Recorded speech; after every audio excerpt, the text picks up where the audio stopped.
మాకు ఏ ఒక్క రాజకీయ పార్టీ అంటే ప్రత్యేకమైన అభిమానం ఉండదు, ప్రత్యేకమైన కోపం కూడా ఉండదు. ఉన్న విషయాన్ని ఉన్నట్టు చూడడానికి మేము ప్రయత్నం చేస్తాం మా వేదిక తరఫున. అది తృణమూల్ కాంగ్రెస్ కాబట్టి, ప్రభుత్వం వాళ్ళది కాబట్టి, గొప్ప అవకాశం కేంద్ర ప్రభుత్వానికి వచ్చింది కాబట్టి అందరూ పెద్ద ఎత్తున ఇన్వాల్వ్ అయ్యి మమతా బెనర్జీని ఇరికించడానికి ప్రయత్నం చేశారు. 4 రోజుల క్రితం మహారాష్ట్రలో ఏకనాథ్ షిండే గారి గవర్నమెంట్ ఉన్న చోట 2 పసిపిల్లల మీద అత్యాచారం జరిగింది. దీని మీద ఏం పెద్ద గొడవ జరగల, దీని మీద పత్రికలు రాయాల. మరి సుప్రీంకోర్టు అంత హుషారుగా బెంగాల్ విషయంలో కల్పించుకున్నది ఇక్కడ అసలు మాట్లాడాల. హైకోర్టు మాట్లాడింది, సుప్రీంకోర్టు మాట్లాడాల. 1.5 క్రితం ముచ్చమరిలో జరిగింది దుర్మార్గమైన ఘటన. పిల్లలు ఇంకో అమ్మాయిని, మైనర్లుగా ఉన్న వాళ్ళు ఇంకో అమ్మాయిని అత్యాచారం చేసి చంపేశారు. శవం కనపడితే సమస్య అయిద్దని ఈ పిల్లల యొక్క పెద్దలు సహకరించి శవాన్ని మాయం చేశారు. ఇదేం తక్కువ సంఘటన. ప్రతిరోజు మన దేశంలో కనీసం 90 అత్యాచారాలు జరుగుతూ ఉన్నాయని ఒక నివేదిక. ఇప్పటికి మనకు తెలియగా పెద్ద ఎత్తున జనం అప్రోర్ వచ్చినటువంటి 3 కనపడుతున్నాయి. 2012, 19, 24. అంటే అప్పటికి ప్రజలకున్న ఆ కోపాన్ని చల్లారిస్తే చాలు అని అనుకుంటున్నారు పరిపాలించేటోళ్ళు. ఎవరిక్కడ కారణం? నన్ను అడిగితే ఇలాంటి దుర్మార్గాలు జరగడానికి పాలించేటోళ్ళు బాధ్యత. ఏం ప్రామిస్ చేశారు ఎన్నికయ్యేటప్పుడు? భారత రాజ్యాంగం మీద చేతులు పెట్టి ప్రమాణం చేసి స్వేచ్ఛని, సమానత్వాన్ని, సోదరత్వాన్ని కాపాడుతామన్నారు. సమానత్వాన్ని కాపాడటం అంటే మహిళలకి పురుషులకి ఉండే సమానత్వాన్ని కాపాడుతామని మనం అర్థం చేసుకుంటున్నాం. దాన్ని కాపాడడానికి ప్రయత్నం చేయడంలా చాలా కఠినమైన చట్టాలు రావాలని మనం కోరుతున్నాం. ఇప్పటికే కఠినమైన చట్టాలు ఇక్కడ ఉన్నాయి. కఠినమైన చట్టాల ప్రకారం మోడీ గారిని చంపడానికి ప్రయత్నం చేశారనే పేరుతో ముసలాళ్ళని 80 ఏళ్ళ ముసలాళ్ళు 20 మంది లోపల పెట్టున్నారు 5 ఏళ్ళ నుంచి. కఠినమైన చట్టం కదా అది. ఇంకా కఠినమైన చట్టం మనం ఏం చేసుకున్నాం? ఎంత కఠినమైన చట్టాలు మనం కోరుతున్నామంటే ప్రభుత్వం ప్రజల మీద అంత కఠినత్వాన్ని చూపడానికి మనమే పర్మిషన్ ఇచ్చినట్లు లెక్క. ఉపా చట్టం ఉంది, విచారణ లేకుండా ఎన్ని నెలలైన లోపల పెట్టవచ్చు. ముసలోడు స్టాన్ స్వామి 82 ఏళ్ళ వయసు, పార్కిన్సోనిజం అనే రోగం ఉంది, చేతులు వణుకుతూ ఉంటాయి, మంచినీళ్ళు తాగలేడు. సిప్పర్ ఇవ్వమని అడిగితే 1 రోజులు ఇవ్వకుండా వేధించారు. చివరికి హైకోర్టుకి వెళితే కానీ నీళ్లు తాగడానికి సిప్పర్ ఇవ్వాల. కఠినమైన చట్టాలు లేవా? కఠినమైన చట్టాలు ఉన్నాయి. కఠినమైన చట్టాలు పరిపాలించే వాళ్ళు చెప్పినట్టు ఉంటాయి. పరిపాలించే వాళ్ళు చెప్పినట్టు ఇన్కమ్ ట్యాక్స్ డిపార్ట్మెంట్ ఉంటుంది, ఎన్ఫోర్స్మెంట్ డైరెక్టరేట్ ఉంటుంది, సిబిఐ ఉంటుంది, ఎన్ఐఏ ఉంటుంది. అపోజిషన్ పార్టీల మీదకి చట్టాలు క్షణాల మీద వచ్చేస్తాయి.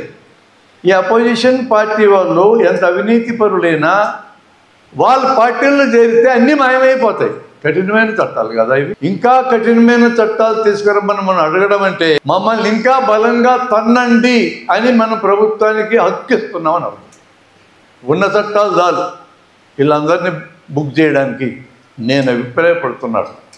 ఇంకొక తప్పు వాదన మనం చేయకూడదని నా మనవి. నా అభిప్రాయం చెప్తున్నా, మీరు ఆలోచించండి.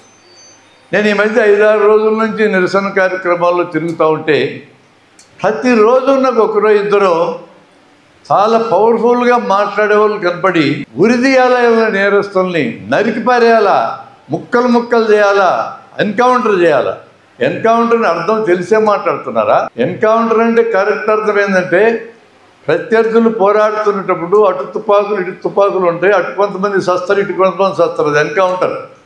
ఈ దేశంలో ఎన్కౌంటర్ అంటే అర్థం ఇది కాదు. ముందే పట్టుకొని కాల్చేయదలుచుకున్న వాళ్ళని వాళ్ళ చేతులు చచ్చిపోయినాక తుపాకీ పెట్టి బతుకున్నప్పుడు కాల్చిపారేయటం ఎన్కౌంటర్ అంటారు. అట్టాడి జీవనం అడుగుతున్నాం మనం. దిశ కేసులు ఎన్కౌంటరేగా చేశారు. దిశ కేసులో మా అమ్మాయి కనపడటం లేదని తండ్రి పోయి పోలీసులకు చెప్తే ఏమన్నాడు ఆయన? ఎగతాళిగా నవ్వుతూ మీ అమ్మాయి ఎవరితో లేచిపోయిందో వస్తుందిలే. ఆ తండ్రికి ఎట్లుంటుంది బాధ? అంత నిర్లక్ష్యంగా జవాబు చెప్పిన పోలీస్ ఆఫీసర్లు 4 రోజుల్లో 4గురిని చంపిపారేసి వాళ్ళు తుపాకులు లాక్కొని పరిగెత్తుంటే కాల్చామని అబద్ధాలు బోటుకు బొమ్మటలు మాట్లాడి మన అందరం హ్యాపీ. ఆ పోలీసులను భుజాల మీద ఎక్కించుకొని తిప్పినాం. అయిపోయింది, ప్రోగ్రాం అయిపోయింది, నిరసన అయిపోయింది. ఇది పెద్ద నాటకం. మనల్ని దారి తప్పించడానికి ఉరి తీయడము, ఎన్కౌంటర్ చేయటం అనేది మన ఉద్యమాన్ని చంపడానికి చేసే కార్యక్రమం. అది కాదు మనం అడగాల్సింది. మనం అడగాల్సింది ఏంటంటే అసలు నేరస్తులను పట్టుకోండి. ఎవడో కొన్ని పట్టుకొచ్చి ఇది నేరస్తుడు అని చెప్పి మాకు నమ్మించి వాడిని సాగు కొట్టి కార్యక్రమాన్ని ముగించటం కాదు మీరు చేయాల్సింది. ఆయేషా మీరా విషయంలో ఏం జరిగింది? లోపల పెట్టినారు ఒకరిని, వాడు నేరస్తుడు కాదని 3 ఏళ్ల తర్వాత బయటపడ్డది, వదిలేసినారు. ఒకవేళ ఉరి తీసి ఉంటే మీరు నేరస్తుడని వాడి ప్రాణం మళ్ళీ ఇస్తారా? మీరు మీ చేతకానప్పుడు ఎందుకు ఉరి తీస్తారు? ప్రాణం ఇవ్వడం చేతకానవాడికి ప్రాణం తీసి ఎక్కడి నుంచి వస్తుంది? ఇది ఆలోచించాలి ఎవరైనా. ఆ కేసులు అలా జరిగిందన్న తర్వాత నిరంకుశమైన చట్టాలని చేతుల్లో పెడితే ఎంత డేంజర్ మనకు అర్థం కావాలి. ఈరోజు 2 కోట్ల కేసులు కోర్టుల్లో పెండింగ్ ఉన్నాయి. 2 కోట్లు. అనేక మంది దళితులు, ఎస్టీలు, మహిళలు, మైనారిటీలు, డబ్బులు ఉన్నటువంటి అగ్రవర్ణాలలో డబ్బులు పెట్టి బెయిల్ తెచ్చుకొని బయటికి వెళ్ళారు. 15 నుంచి 20 ఏళ్ళ దాకా లోపల అండర్ ట్రయల్స్గా ఉన్న వాళ్ళు ఉన్నారు. ఆ కేసుకి శిక్ష పడ్డా 2 నెలలు శిక్ష పడదు. పేదవాళ్ళకు ఒక రకమైన చట్టం, ధనవంతులకు మరో రకమైన చట్టం ఇక్కడ ఉంటుంది. మీకు అన్నీ తెలుసు, నేనేం కొత్తగా ఏం చెప్పటంలా. మీరు ఇల్లు కట్టుకోవడానికి బ్యాంకు లోన్కి వెళ్తే కంతులు కట్టలేకపోతే జప్తు చేయడానికి వస్తారు, నోటీసులు ఇస్తారు. పొరపాటున మీ చేతిలో డబ్బులుండి ముందుగా లోన్ క్లోజ్ చేయడానికి పూనుకుంటే పెనాల్టీ వేస్తారు మీ మీద. నేను ఈరోజు ఐసిఐసిఐ బ్యాంకులు అడగడానికి వెళ్ళాను ఆ లోన్ గురించి. ముందుగా కడితే పెనాల్టీ వేస్తాం సార్ నాకు ఈరోజు కూడా చెప్పాను. 25 లక్షల కోట్ల రూపాయలు బ్యాంకులకు ఎగ్గొట్టినటువంటి పెద్ద మనుషులు ఎగ్గొట్టినారు. లేదా మేము మళ్ళీ వసూలు చేస్తామన్నది గవర్నమెంట్. ఎంత వసూలు చేస్తారంట? 100లో 10 రూపాయలు వసూలు చేస్తారు. మిగతాదంతా ఏమంటారు? పోయిందంతే. ఎవరి డబ్బులయ్యి? ఈ పెద్ద మనుషుల డబ్బులా? మనం తినక ఎమర్జెన్సీలు పనికొస్తాను బ్యాంకులు దాచుకుంటే మన పర్మిషన్ లేకుండా దొంగలకంతా పందారం చేసి వాళ్ళు ఎగ్గొడితే వాళ్ళని ఏం చేయకుండా ఉన్నటువంటి చట్టాలు ఇక్కడ ఉన్నాయి. ఇట్లాంటి మహిళల విషయంలో కూడా వివక్ష చూపించే చట్టాలు ఉన్నాయి. ప్రతి ఒక్కరి మీద వివక్షే. డబ్బులు ఉన్న వాళ్ళకి ఒక రకమైన న్యాయం, లేని వాళ్ళకి ఒక రకమైన న్యాయం ఇక్కడ జరుగుతూ ఉంటే వీళ్ళ చేతుల్లో న్యాయం చేసే పని మనం పెడితే ఎంత ప్రమాదం. అయినా మనం అడగాల్సింది ఏంటంటే సరైన నేరస్తులను పట్టుకో, సరిగా విచారణ జరుపో, సత్వర న్యాయం కావాలి. 10 ఏళ్ళు 15 ఏళ్ళు కాదు, 6 నెలల లోపల తెలిసిపడే. ఈరోజు ఇక్కడ ఉన్న చట్టాలే ఈ నేరానికి ఎంత శిక్ష వేయడానికి అవకాశం ఉందో అంత శిక్ష వేయండి. కొన్ని దేశాలు ఇట్లే ఉన్నాయి, మన దేశమే లేదు. కానీ అలాంటి డిమాండ్ మనం చేయటం కరెక్ట్. కానీ మనంతట మనమే మన జుట్టు ప్రభుత్వాలకు పట్టించేటట్లు కఠినమైన చట్టాలు చేయండి, నేరస్తులను ఉరి తీయండి, నరికి పారేయండి అని మనం అంటే ఇంతకంటే పండగ ఏముంది వాళ్ళకి మన మీద పెత్తనం చేయడానికి. అందుకని మనం ప్రభుత్వాలని వాళ్ళ చేతుల్లోకి మన జీవితాలను తీసుకునే అవకాశం ఇవ్వకూడదు. రెండవది, విచారణ చేయాల్సిన పోలీసులు విచారణే చేయాలా, న్యాయాధీశులు న్యాయం చెప్పాలా. న్యాయం చెప్పి అమలు చేసే పని పోలీసులకు ఎట్టి పరిస్థితులు ఇవ్వడానికి వీల్లేదు. ఇది నేను మొదట నా రిమార్క్. ఇది రెండవ అంశం నేను చెప్పదలుచుకుంది ఏంటంటే మూల కారణాలు ఏందో మనం ఎతకకుండా వాటిని పరిష్కరించుకోవడానికి మనం ప్రయత్నం చేయకుండా ఇలాంటి నేరాలు ఈరోజు ఆగుతాయని మనం భరోసాగా ఉండడానికి వీల్లేదు. మూల కారణం సమాజంలో ఉన్నది. పురుషాధిక్య పితృస్వామ్య భావజాలం మూల కారణం. అది ఎక్కడో మొదలు కాదు, మన ఇంట్లో స్టార్ట్ అవుతుంది. మన ఇంట్లో స్టార్ట్ అయింది విద్యాలయానికి వెళ్తుంది. నేను ఒక్కొక్క దానికి ఒక్కొక్క ఉదాహరణ చెప్తా. అక్కడి నుంచి సమాజంలోకి వచ్చి సినిమాల్లోకి వెళ్తుంది, అక్కడి నుంచి పుస్తకాల్లోకి వస్తుంది, అక్కడి నుంచి రాజకీయాల్లోకి వెళ్తుంది. అన్ని చోట్ల పాకిపోయింది పురుషాధిక్య భావజాలం. మనకి శత్రువులు పురుషులేం కాదు, స్త్రీలకి. పురుషులు స్త్రీలు ఇద్దరు సమాజంలో భాగమే. వాళ్ళిద్దరూ కలిసి జీవించాలి. వాళ్ళిద్దరి మధ్య ఉండే అత్యద్భుతమైన రిలేషన్షిప్ పేరు లైంగికత. కలిసి జీవించడం, అది లేని రోజున మానవ జాతి లేదు. అది ఎంత హుందాగా ఉండాలా, ఎంత ప్రేమగా ఉండాలా, ఎంత అభిమానంగా ఉండాలా, ఎంత స్వేచ్ఛగా ఉండాలా, ఎంత ప్రశాంతంగా ఉండాలా. ప్రశాంతంగా ఒకరితొకరు ప్రేమగా జీవించే భార్యాభర్తలను చూస్తే మీకు అర్థమైంది అది ఎంత గొప్పగా ఉండాలో. చాలా కుటుంబాలు అంత గొప్పగా ఉండకపోతే దానికి కారణం కూడా పురుషాధిక్య భావజాలమే, అందులో డౌటం లేదు. మామూలు అపరిచితుల కంటే గొప్ప రిలేషన్షిప్ పరిచయం ఉన్నది, దానికంటే గొప్పది స్నేహం, దానికంటే పెద్దది మిత్రత్వం, అంతకంటే గొప్పది దాంపత్యం. ఒకరికొకరు అటువంటి అద్భుతమైన రిలేషన్షిప్లు ఉండాల్సిన, స్త్రీ పురుషుల మధ్య ఉండాల్సిన సంబంధం, పురుషుణ్ణి నేను గొప్ప, స్త్రీ నా వస్తువు, నా ఆస్తి, నేను చెప్పినట్టు వినాలా అనే భావజాలం, నికృష్టమైన భావజాలం ఈ సమాజంలోకి వచ్చి కొన్ని వేల సంవత్సరాల నుంచి బతుకుతూ ఉంది. ఇక్కడ మన ఇంట్లో ఎట్లా స్టార్ట్ అయిందో చెప్తా. గర్భంలో ఉన్న బిడ్డ ఆడపిల్లని తెలియగానే అత్త, మామలు, భర్త ముగ్గురు కూడబలుకొని భార్యకి చెప్పి డాక్టర్ దగ్గరికి వచ్చి అబార్షన్ చేయించుకుంటున్నారు. ఈ విషయంలో ఆ అబార్షన్ ఎవరికైతుందో ఆమె కూడా సహకరిస్తూ ఉంది మాకు. ఆమెకు భయం, ఆడపిల్ల పుడితే ఇంట్లో మర్యాద ఉంటుందని. ఆడపిల్లల్ని చంపడానికి మా డాక్టర్లు పనికిమాలి ఎదవాళ్ళు కొంతమంది సహకరిస్తున్నారు. వాళ్ళు పనికిమాలిన వాళ్ళే, డౌట్ ఏముంది. వాళ్ళు డబ్బుల కోసం, మొత్తం డబ్బులే, గేమ్ లేదు. ఆడపిల్ల మగపిల్ల చెప్తే ఎక్కువ డబ్బులు ఇస్తారు, ఆడపిల్లని తీసేస్తే ఎక్కువ డబ్బులు వస్తాయి. డబ్బుల కోసమే మొత్తం నడుస్తుంది. ఇక్కడేం సేవ లేదు, మన్ను లేదు. ఈ పని మాత్రం డబ్బుల కోసం నడుస్తుంది. బిడ్డ పుట్టకముందే మొదలవుతుంది మీతో సమస్య, మిమ్మల్ని చంపేయడం. పుట్టి పెరిగే క్రమంలో ఆడపిల్లకి తక్కువ తిండి, మగపిల్లలకి ఎక్కువ తిండి. ఎక్కడ కనపడద్దంటారా? ఇక్కడ ఉన్న మహిళలు హీమోగ్లోబిన్ ఎంత ఉందో చెక్ చేసుకోండి. 12 గ్రాముల కంటే మించి ఒక్కరికి ఉండదు. నేను చెప్తున్నా, మగవాళ్ళకి 14 గ్రాములు ఉంటుంది, మీకు 12 గ్రాములు ఉంటుంది. వాళ్ళకి 15 ఉండాలి, మీకు 14.5 ఉండాలి. ఎందుకంత తక్కువ ఉంది? మీకు తెలియకుండానే మీకు తక్కువ తిండి దొరుకుతుంది. ఇంట్లో పిల్లలకి ముందు పెడతారు, ముసలోళ్ళకి ముందు పెడతారు, ముందు మొగుడికి పెడతారు, మిగిలితే మీరు తింటారు. వాడు మంచోడే మిగిలిస్తే తింటారు, వాడు మిగిలించకపోతే ఎండుతారు.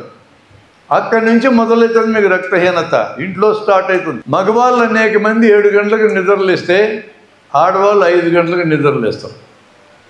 పాచి పని, అంట్లు తోమే పని, వంట వండే పని మొత్తము ఆడవాళ్ళే చేస్తారు. ఆడవాళ్ళు కూడా ఉద్యోగాలు చేస్తారు, అయినా ఇది అదనంగా చేయాలి. ఈ పనిలో ఒక్క పనికి కూడా ఆయన రాడు. రాకపోతే పైన ఆడి పనులు కూడా వాడు చేసుకోడు. పేస్ట్ ఎక్కడుంది, టవల్ ఎక్కడుంది, బ్రష్ ఎక్కడుంది అని అడుగుతాడు. రోజు తోముకొని వస్తావు కదా, పళ్ళు ఎక్కడున్నాయో కూడా తెలుదా? అట్లా మాట్లాడతారు కొంతమంది. నేను అందరం మగవాళ్ళని అంటల్లా, మీరు ఎవరు గించుకోవాల్సిన అవసరం లేదు. మంచి మగవాళ్ళు ప్రశాంతంగా ఉండండి, తప్పుడు మగవాళ్ళు ఎటు తెలుసుకోరు, వాళ్ళు పట్టుకొని తంతే తప్ప దానికి రాదు. మనం ఇప్పుడేం చేయలేమని. అట్లా నిద్రలేసేటటువంటి ఆయనతో పాటు కొడుకు కూడా 7 గంటలకు నిద్రలేస్తాడు. అమ్మాయి 5 గంటలకు వెళ్ళి ఇస్తుంది, తల్లి లేపుతుంది. అమ్మాయి రేపు పొద్దున్న పెళ్ళి వేరే ఇంటికి వెళ్తే బద్ధకంగా 7 గంటల్లో పడుకుంటే కుదరదు, నువ్వు లే నాతో పాటు అని చెప్తాడు. ఆ అమ్మాయి పని చేస్తుంది 2 గంటలు, కాలేజీకి వెళ్ళాలి. ఈ కుర్రోడు కూడా కాలేజీకి వెళ్ళాలి. ఆ అమ్మాయి బాత్రూంలోకి వెళ్ళిపోతాడు, జుట్టు పట్టుకునిలాగా కూడా దూరుతాడు. ఈ పిల్ల ఏడ్చుకుంటూ అవ్వ దగ్గరికి పోయి చెప్తే ఆ అవ్వ ఏమంటుంది? వాడు మగోడమ్మా, మస్తు పనులాడికి అని అంటుంది. అవ్వల దగ్గర నుంచి, అమ్మల దగ్గర నుంచి ఇలా వివక్ష చూపిస్తే ఎట్లుంటుంది? బహిష్టు అనే దాని చుట్టూ ఎన్ని మూఢనమ్మకాలు ఉన్నాయి. మెన్సెస్ అనేది అదొక శారీరక ప్రక్రియ, అనివార్య ప్రక్రియ, మానవ జాతి బతికి ఉండడానికి మూల కారణమైన ప్రక్రియ. దానికి అసహ్యకరమైనదని, అది పరిశుభ్రత లేదని మాట్లాడటం ఏమన్నా ఇంగితం ఉన్నోడు చేయాల్సిన పనేనా? మా చిన్నతనమున్నా మా ఊళ్ళల్లో బహిష్టు అయితే మహిళలు 4 రోజులు తాకడం దూరం పెట్టినారు. మా ఇళ్లలో మాకు తెలిసి దరిద్రం అంతా. ఈరోజు అపరిశుభ్రంగా ఉంటారు, బహిష్టు వల్ల మహిళలని పేరుతో గుళ్ళకి రావద్దు అంటున్నారు. దేవుడు మగవాళ్ళకేనా, ఆడవాళ్ళకి అక్కర్లేదా? ఇష్టమైన వాళ్ళు పోతారు గుడికి. సుప్రీంకోర్టు తీర్పిచ్చింది ఆడవాళ్ళు కూడా గుడికి పోవచ్చు అని. కేరళలో గుడికి సంబంధించి ఒక రాజకీయ పార్టీ తన సంస్థలతో పూనుకొని ఆడవాళ్ళు గుడికి రాకూడదని పెద్ద ఉద్యమం లేవదీశారు. వీళ్ళని నేనెట్ట నమ్మమంటావు? మహిళలకు సమానం ఎట్లా నమ్మాలి? రాజ్యాంగం నిర్మాణం జరిగేటప్పుడు ఈ రాజ్యాంగం అంతా మనకు అక్కర్లే, మనకు మనుస్మృతినే రాజ్యాంగం ఉంది, అది పెట్టుకుంటే చాలు అన్నారు కొంతమంది. ఇప్పటికీ అంటున్నారు కొంతమంది.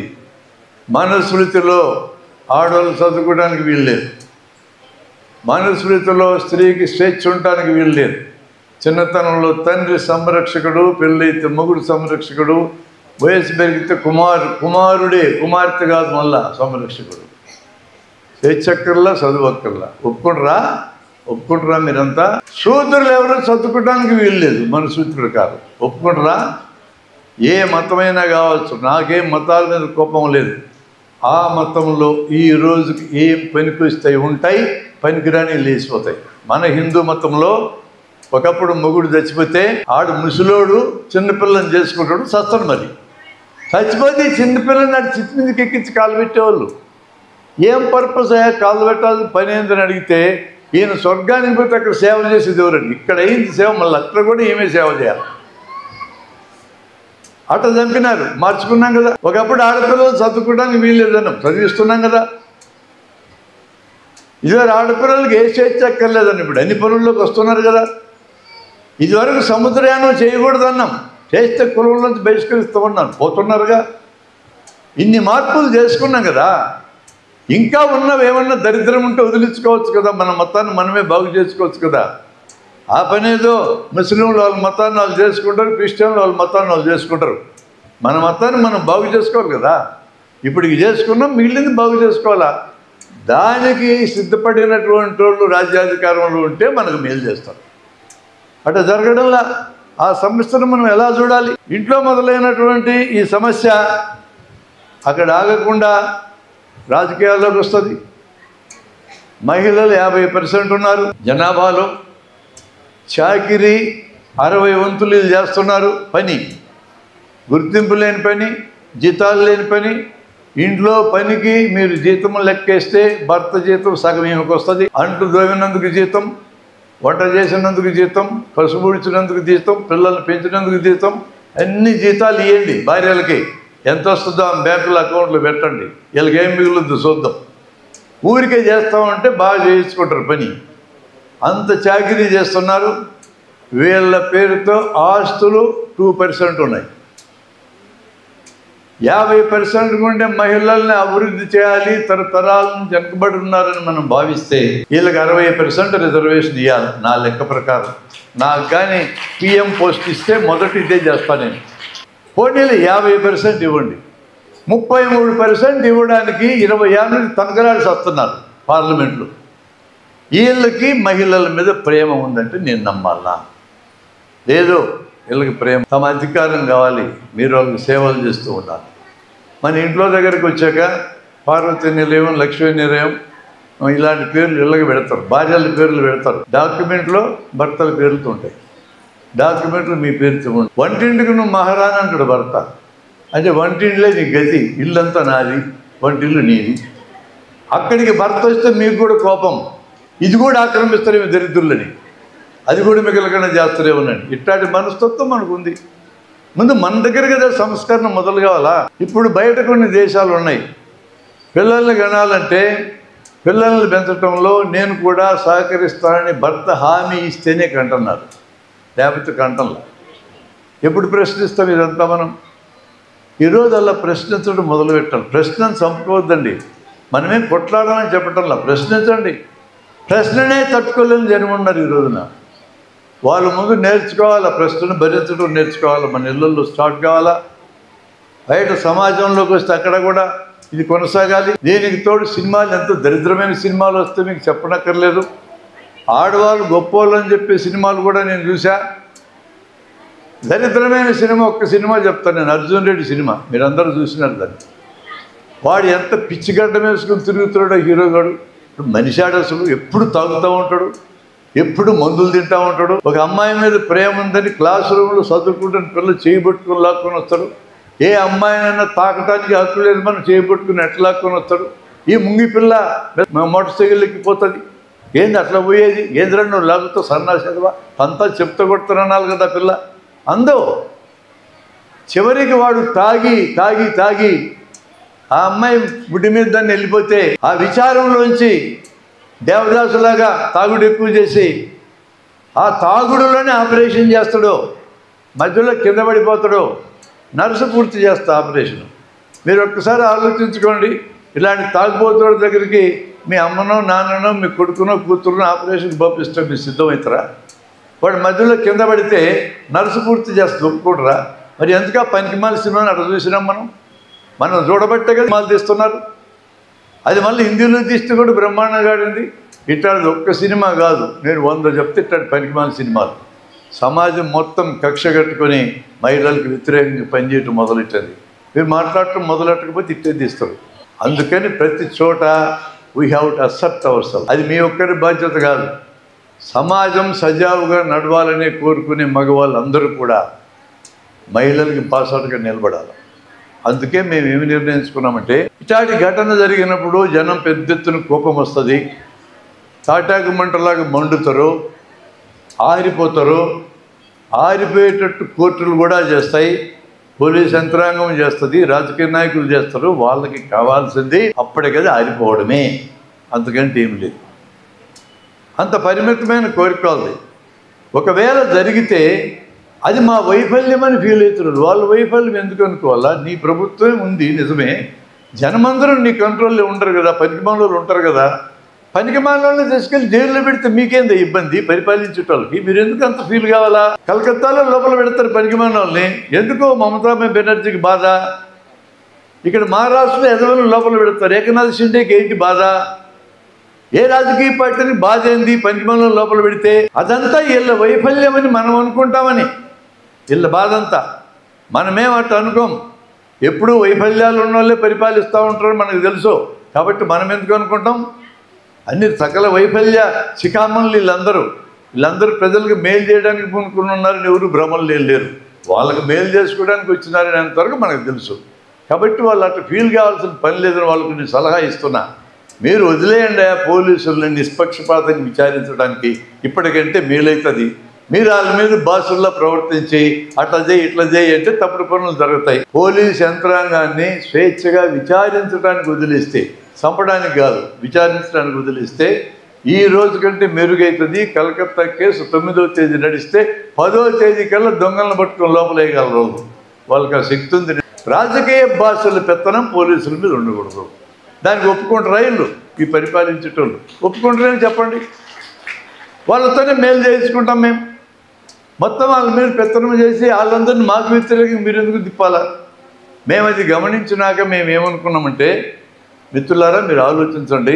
నిన్నటితో ప్రోగ్రాం పూర్తయింది నిరసన, ఇవాళతో మా కార్యక్రమం స్టార్ట్ అయింది. నిరంతరము ప్రజల్ని ఎడ్యుకేట్ చేయాల్సిందే. ఈ దేశంలో ఉండే ప్రజలు చైతన్యవంతులై ఇలాంటి అరాచకాలు ఎదుర్కోవాలని మగవాళ్ళు ఆడవాళ్ళు పూనుకునేదాకా మాకు చేతనైనంత, మాకు బలమైనంత చెప్తానే ఉంటాం.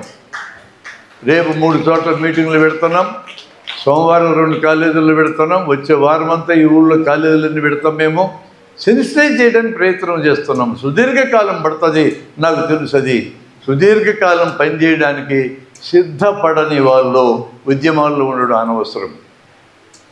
మాలాగనే ఆలోచించి చాలా సంస్థలు ఉన్నాయి, అభ్యుదయ సంస్థలు, ప్రజలంటే ప్రేమన్న సంస్థలు. ఈ ఇష్యూ మీద ఎవరు కలిసి వస్తారంటే వాళ్ళందరితో మేము కలిసి పనిచేస్తాం.